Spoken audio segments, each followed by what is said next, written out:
नमस्कार, मैं हूं मुग्धा मिश्रा। हाजिर है टैक्स बचाने में आपकी मदद करने वाला शो टैक्स गुरु। इनकम टैक्स आप भले ही हर साल देते हो, लेकिन इससे जुड़ी कई चीजें अक्सर आपको पता नहीं होती या फिर सही सलाह नहीं मिल पाती। इसलिए हर हफ्ते हम लेकर आते हैं टैक्स गुरु, जो देता है इनकम टैक्स पर आपके हर सवाल का जवाब। और अगले आधे घंटे में आपके लिए इनकम टैक्स को आसान बनाएंगे हमारे एक्सपर्ट सुभाष लखोटिया। लेकिन सबसे पहले जानते हैं आज के खास टॉपिक्स के बारे में। जानेंगे कि क्या पत्नी और बच्चों की ही तरह आप अपने माता पिता, भाई बहन के लिए इंश्योरेंस का प्रीमियम भरकर टैक्स की छूट ले सकते हैं।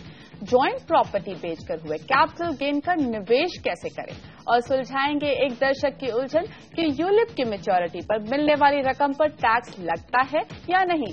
साथ ही होंगे आपके ढेरों सवाल। टैक्स गुरु इंश्योरेंस सभी लेते हैं, आप भी हमेशा ये सलाह देते हैं कि अपनी निवेश और टैक्स प्लानिंग में आप जीवन बीमा को अहम जगह दें। ऐसे में कई दर्शक हैं जो ये जानना चाहते हैं कि क्या वो अपने माता पिता, भाई बहन के लिए इंश्योरेंस प्रीमियम भरकर कुछ टैक्स का फायदा उठा सकते हैं या नहीं। पहले तो ये बतला दें हमारे दर्शकों को कि भाई पैसा आपका, माता पिता आपके, भाई बहन आपके, इनके लिए अगर आप प्रीमियम का भुगतान करें, लाइफ इंश्योरेंस पॉलिसी इनकी लाइफ के लिए ले लें और आप भुगतान करें तो कर सकते हैं। इसमें किसी की परमिशन वगैरह कुछ लेने की जरूरत नहीं है। पर अगला सवाल पैदा होता है, क्या मुझे टैक्स की छूट मिलेगी?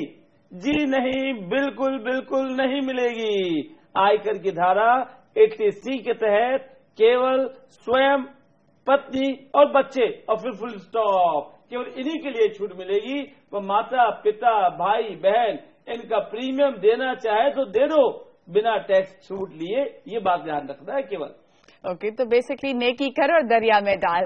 चलिए अगला सवाल दर्शक से लेते हैं। दिल्ली से दिनेश यादव फोन लाइन पर हमारे साथ हैं। दिनेश जी नमस्कार, बताइए क्या सवाल है आपका।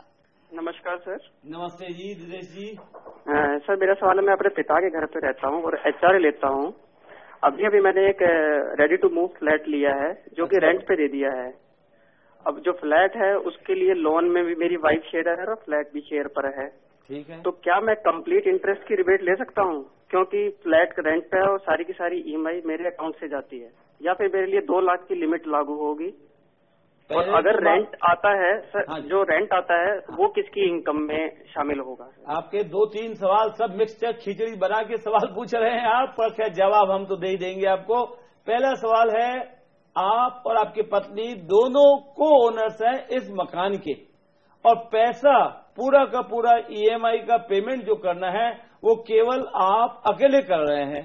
और ऐसे में अगर EMI का पूरा पेमेंट अकेले आप ही करते हो तो पूरा टैक्स का बेनिफिट सेक्शन 24 के ब्याज के बारे में वो केवल आपको मिल जाएगा, पूरा का पूरा, कोई चिंता की बात नहीं है, क्योंकि EMI का पूरा भुगतान आपने किया है, चाहे पत्नी मालकिन हो।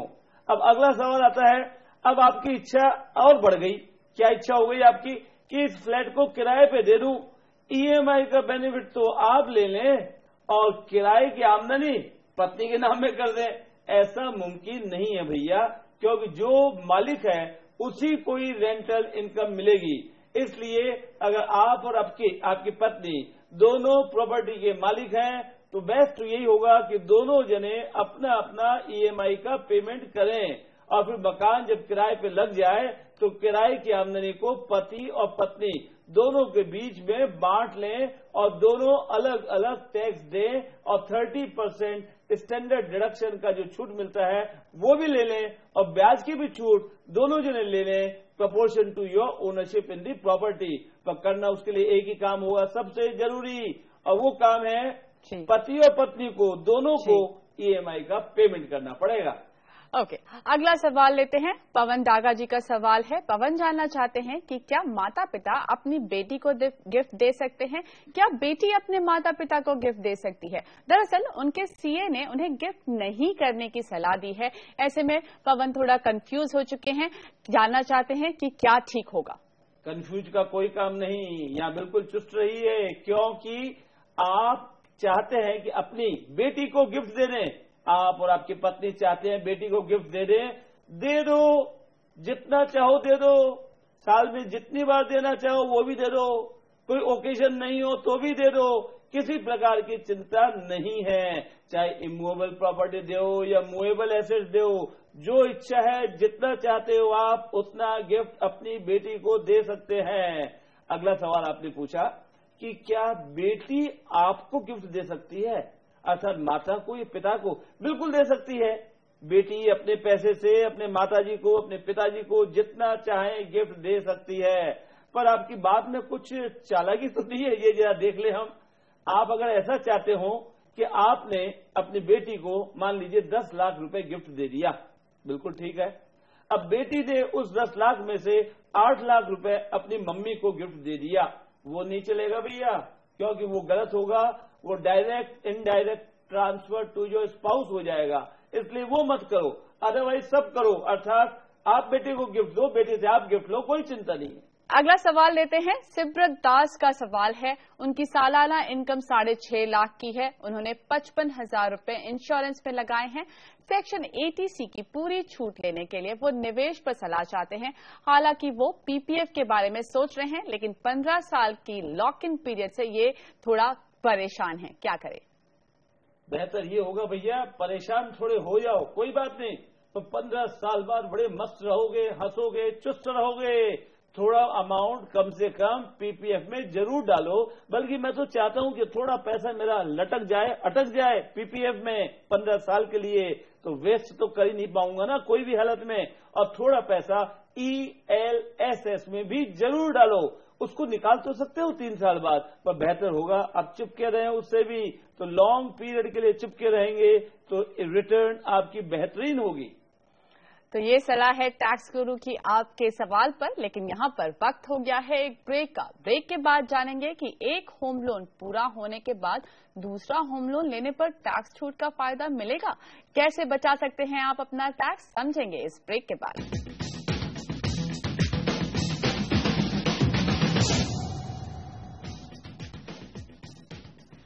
Welcome back. टैक्स गुरु, अक्सर हमारे पास ऐसा सवाल आता है कि किसी ने पार्टनरशिप फर्म बनाई, अब कोई पार्टनर चला गया, नया पार्टनर आ गया, किसी का प्रॉफिट एंड लॉस का शेयर बढ़ जाता है, किसी का घट जाता है। ऐसे में इनकम टैक्स का ट्रीटमेंट कैसे होता है? बड़ा ही सिंपल आंसर है इसका, और वो आंसर ये है कि पार्टनरशिप फर्म क्या है, पहले 1 मिनट में समझ ले, आधे मिनट में।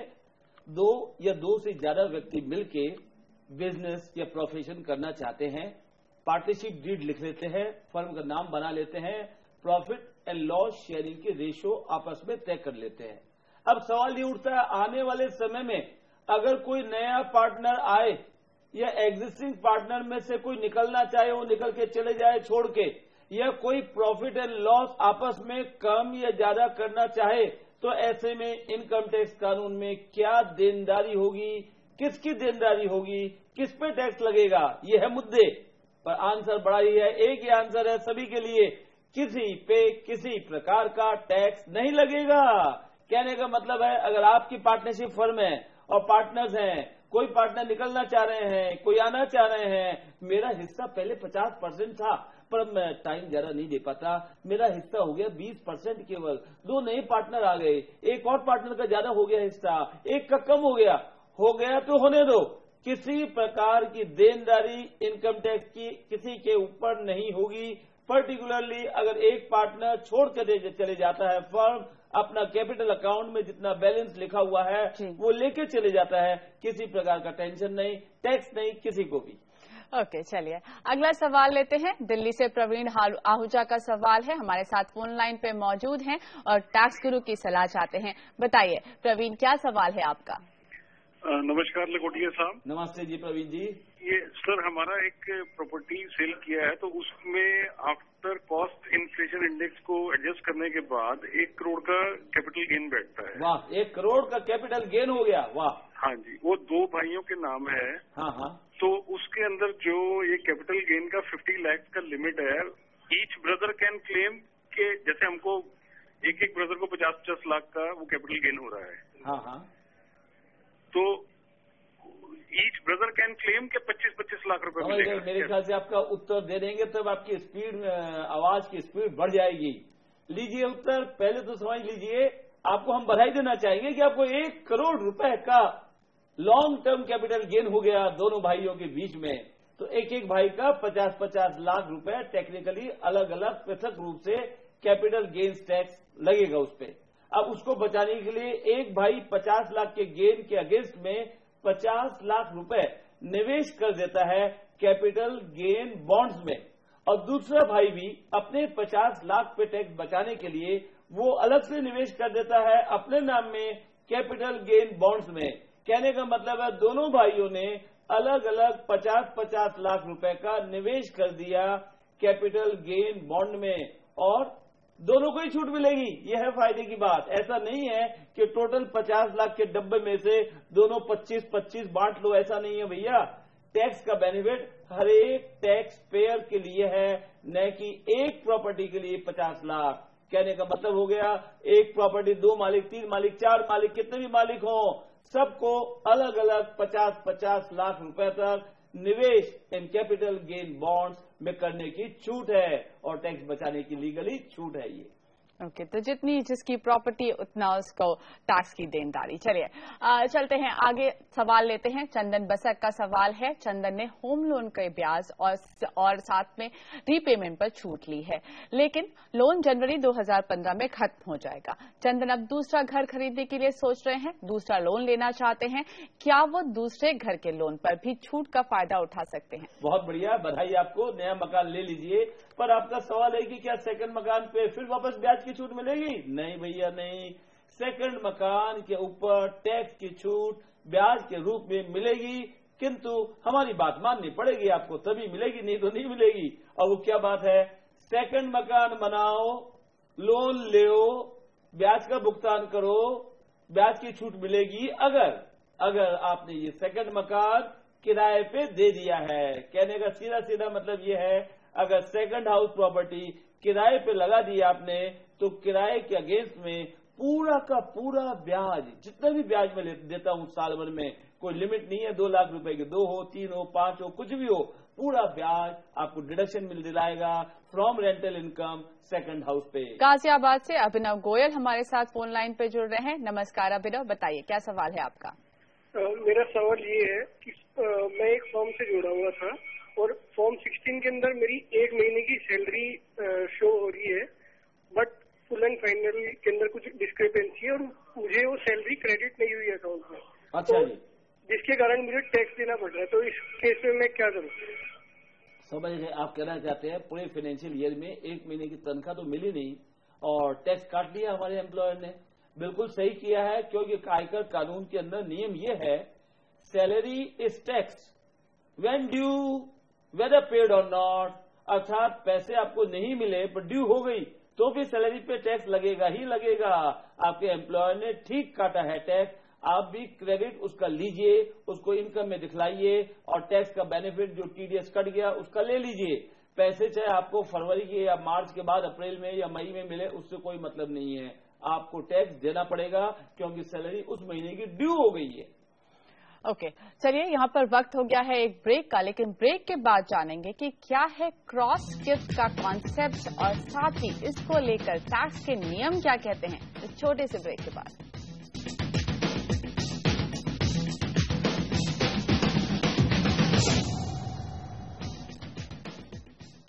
Welcome back. टैक्स गुरु, गिफ्ट लेना तो सबको ही पसंद है, लेकिन इससे जुड़ा एक कॉन्सेप्ट है क्रॉस गिफ्ट का, जिसकी वजह से हमारे पास दर्शकों के काफी सवाल आ रहे हैं। तो पहले तो ये समझाइए ये क्रॉस गिफ्ट का कॉन्सेप्ट क्या है और साथ ही इसको लेकर इनकम टैक्स के नियम क्या कहते हैं। हमारे दर्शकों को बतला दें, कंसेप्ट हर जगह तो चल सकता है, concept marriages, concept theme party, concept new year eve, ये सब तो चलते हैं, पर इनकम टैक्स में कंसेप्ट ऑफ क्रॉस गिफ्ट को बिल्कुल क्रॉस कर दीजिए अगर आप चाहते हैं टैक्स प्लानिंग तो, क्योंकि आयकर कानून में क्रॉस गिफ्ट का फंडा अपना लिया अगर आपने तो आपको हो जाएगी परेशानी। अब पर जरा डिटेल में समझाने क्या होगी परेशानी। मान लीजिए 2 दोस्त हैं, ए और बी। ए ने अपने दोस्त की पत्नी को अर्थात मिस्टर बी की पत्नी को मिसेस बी को कुछ अमाउंट गिफ्ट में दे दिया और उसके कुछ दिन पश्चात मिस्टर बी ने अमाउंट उसी प्रकार का उतना ही अमाउंट मिस्टर ए की पत्नी को गिफ्ट के रूप में दे दिया और ये इन्होंने इसलिए किया था क्योंकि इन्होंने हमारे शो पे सुन लिया था बार बार कि क्लबिंग ऑफ इनकम होता है अगर आप अपनी पत्नी को गिफ्ट देते हो। तो इन्होंने बहुत संडे दिन बैठ के या न्यू ईयर ईव के दिन बैठ के दिमाग लगाया और आए कंक्लूजन पे कि यार मैं तुम्हारी पत्नी मिसेज बी को गिफ्ट दे देता हूं और तुम मिस्टर बी मेरी पत्नी को गिफ्ट दे दो मिसेज ए को। यही तो हो गया क्रॉस गिफ्ट। पर आयकर कानून में क्रॉस गिफ्ट देने की वजह से क्लबिंग ऑफ इनकम के प्रोविजंस लागू हो जाएंगे। इसलिए बेहतर है आप कभी भी, न आज न कल न कभी भी क्लबिंग ऑफ प्रोविजंस के लिए ध्यान रखने के लिए कभी भी क्रॉस गिफ्ट का कंसेप्ट का सहारा न लें। ये नुकसान का है, अच्छी बात नहीं है। ओके, तो क्रॉस गिफ्ट शायद आपके लिए फायदेमंद नहीं होने वाला। चलिए अगला सवाल लेते हैं। वडोदरा गुजरात से प्रणव भट्ट जुड़ रहे हैं हमारे साथ फोन लाइन पर। नमस्कार प्रणव जी, बताइए क्या सवाल है आपका। नमस्कार मैडम, मैं एक इंजीनियर हूं और मैंने ऑलरेडी एक घर बुक किया हुआ है इन 2010 which is a single fluoride house और वो घर का होम लोन बेनिफिट्स मैं ऑलरेडी क्लेम कर रहा हूं फ्रॉम इनकम टैक्स, जिसके लिए कि मुझे रिबेट भी मिल रहा है। इन लास्ट ईयर मैंने ये डिसाइड किया कि मेरे घर में ऊपर एक फ्लोर कंस्ट्रक्ट कर लेंगे। तो ऊपर फ्लोर कंस्ट्रक्शन करने के लिए I have gone for necessary approvals और I have started constructing that. अब कंस्ट्रक्शन चल रहा है तो मैं घर में रह नहीं सकता, तो I have to stay in a nearby house, तो उसके लिए मैं रेंट पे कर रहा हूँ। तो मेरा सवाल ये है मैडम कि क्या मैं ये हाउस रेंट एग्जम्पशन और income tax benefit for home loan दोनों पैरेलली क्लेम कर सकता हूँ? समझ गए आपका सवाल। मकान बना लिया पहले तो, अब और एक फ्लोर डाल रहे हो, ये समृद्धि की निशानी है आपके शहर में, उसके लिए भी बधाई आपको। अब सवाल ये है, आप ये बोल रहे हैं मकान बन रहा है तब मैं रह नहीं सकता। अरे भैया रह सकते हो या नहीं रह सकते हो, चिंता मत करो। दोनों ही अवस्था में अगर आप दूसरा मकान किराए पे लेते हो और हाउस रेंट अलावेंस में से उसका भुगतान करते हो, रसीद ले जाकर अपने एम्प्लॉयर को देते हो, तो आपको एक तरफ हाउसिंग लोन के ब्याज का बेनिफिट भी मिलेगा और दूसरी तरफ किराए पे रह रहे मकान के लिए जो हाउस रेंट अलावेंस में से भुगतान कर रहे हैं उसके लिए भी छूट मिलेगी। तो दोनों ही फायदे आपको मिल जाएंगे। चलिए अगला सवाल लेते हैं। जमशेदपुर से लक्ष्मी घोष का ईमेल है। लक्ष्मी की यूलिप मैच्योरिटी पर 1,61,000 रुपए मिले। लक्ष्मी ने 15 साल तक 4,000 रुपए निवेश किए थे। अब आईटी अधिकारी ने स्क्रूटनी के दौरान इस मैच्योरिटी रकम पर टैक्स लगा दिया है। लक्ष्मी जानना चाहती हैं कि क्या इस राशि पर long term capital gain tax लग सकता है। लक्ष्मी जी, बेहतर ये होगा कि आपका जो यूलिप प्लान इशू किया था उस यूलिप प्लान को देखें, स्टडी करें क्या टर्म्स एंड कंडीशंस पूरी हैं। पर जनरली ये समझ लीजिए, अगर हम इंश्योरेंस पॉलिसी लेते हैं और उसका प्रीमियम साल का 20% से ज्यादा नहीं हो, 20% ऑफ द सम अश्योर्ड, तो जब रिपेमेंट मिलता है उस पर टैक्स नहीं लगता। अब वर्तमान समय में ये सीमा 10% हो गई है। अर्थात करंटली कोई पॉलिसी लेते हैं और साल का किसी भी साल में प्रीमियम जब तक पॉलिसी आपने ले रखी है उस पीरियड में अगर आपकी पॉलिसी का प्रीमियम 10% तक ही है तो आपके ऊपर जो अमाउंट आएगा मैच्योरिटी में उस पर टैक्स नहीं लगेगा। चलिए अगला सवाल लेते हैं। प्रदीप खेरा हाल ही में रिटायर हुए हैं। प्रदीप जी को रिटायरमेंट पर जो पैसे मिले हैं उसमें से वो कुछ पैसे अपने बेटे और बेटी को देना चाहते हैं। प्रदीप जी जानना चाहते हैं कि क्या गिफ्ट देने की कोई सीमा है या नहीं है और टैक्स की देनदारी किसकी बनती है। आसमान की तरफ देखिए, उत्तर मिल जाएगा। आसमान का कहने का मतलब हुआ कि स्काई इज द लिमिट, जितना चाहो बेटी को दो, कोई तकलीफ नहीं है। अब आया आपका मेन मुद्दा कि देनदारी किसकी है। भैया टैक्स मैं दूंगा या बेटी देगी, क्योंकि अगर आप पे टैक्स लग गया मुझे भरोसा है तो आप बेटी को देने वाले नहीं हो।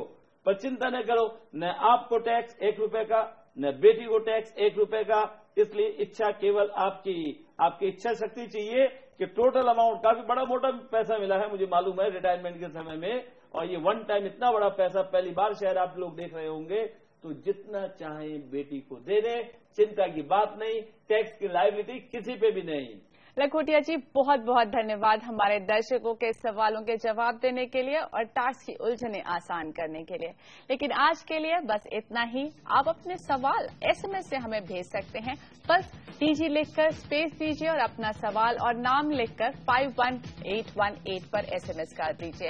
आप अपने सवाल हमें tax@moneycontrol.com पर ईमेल भी कर सकते हैं और साथ ही इस पते पर भी आप हमें अपने सवाल भेज सकते हैं। बस याद रखिए, सवाल के साथ अपना नाम और फोन नंबर जरूर लिखिएगा। नमस्कार।